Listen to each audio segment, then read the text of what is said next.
Bienvenue sur topmusic.fr pour notre Igloo hebdomadaire. Igloo, le Mac de l'habitat, Cédric Simonin, Trianon Résidence et Christophe Ecker, notre invité aujourd'hui, le président de Ma Solution Crédit. Christophe Ecker, bonjour. Cédric, bonjour. Bonjour. Je vous rappelle quand même qu'on peut gagner une montre Top Music Pierre Lanier.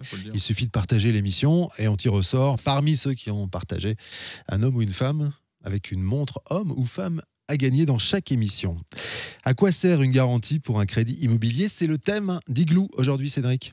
Oui, quand on parle de crédit, on pense principalement au taux, mais il y a bien d'autres paramètres à prendre en compte. On a déjà parlé de l'assurance de prêt dans Igloo, mais un autre élément important, c'est la garantie. Vous pouvez nous en dire plus sur cette garantie, Christophe? Oui, alors c'est vrai que souvent on fait même l'amalgame entre l'assurance et la garantie. C'est en tout cas nous ce qu'on entend très souvent dans les rendez-vous qu'on fait avec nos clients.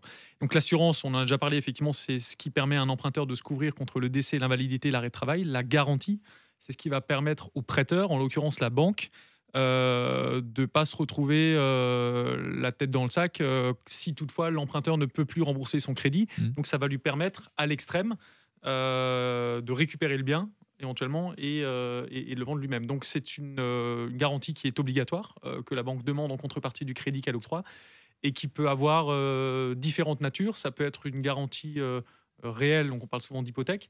Ça peut être une société de cautionnement, donc une société qui se porte caution pour l'emprunteur, et ça peut aussi être éventuellement un cautionnaire, personne physique, un parent, un frère qui peut se porter caution. On peut expliquer les différents types de garanties pour que l'auditeur comprenne bien à quoi ça sert. D'autant plus que sur l'hypothèque, il y a une spécificité alsacienne et mosellane, puisque issu du Concordat, on a un régime un peu spécifique ici en Alsace-Moselle. En France de l'intérieur, j'aime bien dire ça, il y a une distinction entre l'hypothèque et... On se fait des amis. On dit ça, non, mais ça c'est mon côté patriote alsacien qui fait ça. Non, mais en tout cas, en France de l'intérieur, il y a une différence entre l'hypothèque et le privilège de prêteur de deniers. Je fais rapide, mais selon que le bien soit ancien ou neuf, la garantie diffère. En Alsace-Moselle, ça n'existe pas. C'est une hypothèque dans tous les cas, que le bien soit neuf ou que le bien soit ancien. Donc l'hypothèque, en Alsace-Moselle, c'est une inscription au livre foncier. Donc le propriétaire est indiqué, l'emprunteur, et la banque qui est indiquée en tant que propriétaire de la dette d'une certaine manière. Et donc si l'emprunteur est défaillant dans le remboursement de son crédit, la banque a le droit d'activer l'hypothèque, donc clairement de saisir le bien et de le vendre. La société de cautionnement, donc c'est une société qui se porte caution pour l'emprunteur. Là, le mécanisme est un peu plus long puisque cette société de cautionnement va faire office plus ou moins de pare-feu entre l'emprunteur et la banque. Donc la banque se décharge un petit peu du risque et puis l'emprunteur il est un peu plus tranquille aussi. Cela étant, si toutefois il n'y a pas de solution trouvée entre la société de cautionnement, la banque et l'emprunteur en cas de casse, l'issue c'est la même puisqu'une société de cautionnement est toujours assortie d'une promesse d'affectation hypothécaire. Donc in fine, on peut arriver à la même solution qui est la vente du bien. Et enfin la troisième solution, la caution personne physique. Là, quand l'emprunteur est défaillant, c'est celui qui s'est porté cautionnaire, un petit peu comme dans un bail d'habitation, qui va devoir rembourser en lieu et place de l'emprunteur. Donc ça, c'est vraiment à manipuler avec beaucoup de pincettes. Alors, mis à part la notion de caution entre l'hypothèque et l'autre garantie, est-ce qu'il y a une différence de coût? Oui, il y a une différence de coût. L'hypothèque est moins chère facialement. Je dis facialement parce qu'avec une société de cautionnement, le coût d'origine est plus cher. Par contre, on récupère une partie à la fin du crédit, puisque c'est ni plus ni moins qu'un fonds mutualisé. Et donc, s'il n'y a pas eu de casse pendant les 20 ans où on a détenu son crédit, s'il n'y a pas eu trop de casse, en tout cas parmi tous les emprunteurs qui ont sollicité la société de caution, une partie est restituée à l'emprunteur. Ce n'est pas le cas pour toutes les sociétés de caution, ça c'est important malgré tout de le préciser. Nous, on a coutume de dire à des emprunteurs qui viennent nous voir que si je leur raconte que dans 20 ans, ils vont toucher 750 €, bon, ils s'en fichent un petit peu, quoi. Eux, ils préfèrent que le coût au départ soit moins élevé. Et dans ce cas-là, effectivement, on a plutôt tendance à privilégier l'hypothèque. Après, ça peut aussi dépendre de l'objet de l'acquisition.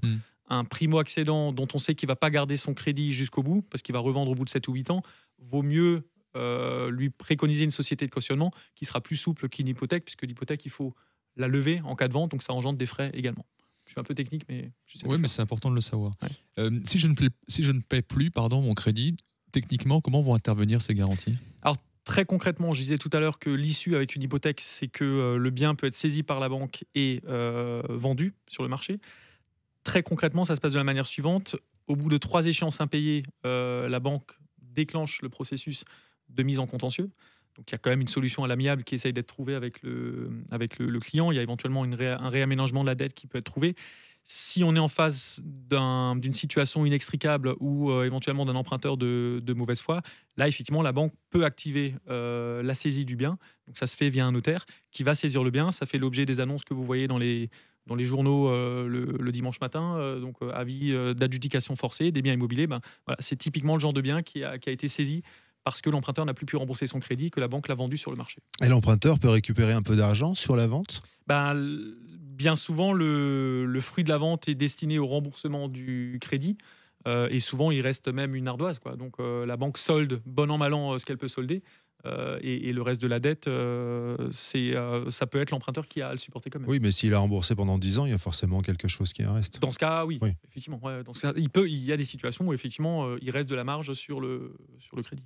En tant qu'emprunteur, est-ce que je peux librement choisir le type de garantie ? C'est compliqué. C'est plutôt la banque qui va imposer son choix. Je l'ai dit tout à l'heure, pour les banques, il y a un réel intérêt de passer par des sociétés de cautionnement puisqu'elles ne s'exposent pas, elles, directement au risque, donc elles ont tendance à privilégier ce système-là. Cela étant, les sociétés de cautionnement ont leur propre analyse des dossiers et si elles refusent, la banque peut, dans ce cas, choisir une hypothèque. Mais le client, lui, il peut assez difficilement choisir lui-même son mode de garantie. Vous l'avez évoqué rapidement, mais si je vends mon bien immobilier et que je rembourse mon crédit, qu'advient-il de cette garantie ? Alors ça, c'est une question très importante parce que souvent, l'emprunteur pense que l'hypothèque se finit au moment où le crédit se finit. Donc, dans le cas où on va au terme du crédit, il faut savoir que l'hypothèque a toujours une durée de vie de plus 1 an par rapport à la durée du prêt. En revanche, en cas de remboursement anticipé, effectivement, dès lors que c'est fait, si les choses sont faites dans les règles de l'art, l'hypothèque est levée par le notaire, donc il y a un acte de main levée, et auquel cas l'hypothèque n'existe plus du tout. Mais ça engendre à peu près 500-700 euros de frais. Vous voyez, je trouve, mais c'est qu'un avis personnel, que c'est un très bon amortisseur, le crédit immobilier d'accident de la vie. Au-delà de l'assurance vie liée au prêt, mais maintenant, Christophe l'a expliqué, lorsque l'on a des difficultés de paiement, parce qu'on a perdu son job par exemple, et qu'on a des difficultés à le retrouver pendant 1 année, 2 années, etc., mis à part l'assurance chômage qui tombe, une fois qu'on n'est plus, l'assurance chômage ne marche plus par exemple, oui. Si vous êtes locataire, votre propriétaire vous dit merci, au revoir. Et vous avez 3 mois pour dégager, quoi. Quand vous êtes propriétaire, vous pouvez encore négocier avec votre banque des échéances, etc. Parce que le banquier, finalement, il n'a pas vraiment intérêt à récupérer ce bien pour le vendre aux enchères. Ouais. Donc je trouve que c'est un bon amortisseur dans ce sens-là. Ouais, mais avec les nouvelles réformes du chômage, ça risque d'être un petit peu plus difficile. Ouais, après, les assurances s'adaptent, au même titre qu'elles s'adaptent aux problématiques de santé, elles s'adaptent aussi aux mécanismes de Pôle emploi. Donc, je suis assez convaincu qu'il y aura des systèmes qui vont être trouvés. En tout cas, là où je rejoins Cédric, c'est qu'il faut voir l'immobilier aussi comme une approche d'un point de vue patrimonial et successoral, surtout à l'heure actuelle avec les taux très bas, où effectivement, on a déjà évoqué ça dans d'autres émissions, on peut devenir propriétaire au prix d'un loyer. Au prix d'un loyer, oui. Le calcul est assez vite fait. Voilà ce qu'on pouvait dire sur la garantie pour un crédit immobilier avec vous, Christophe Ecker. Merci Cédric Simonin. N'oubliez pas de partager l'émission sur Facebook, Igloo On Air. On tirera au sort parmi ceux qui ont partagé un gagnant ou une gagnante qui gagnera une montre Top Music Pierre Lanier. Merci messieurs, à très vite dans Igloo, le Mac de l'habitat.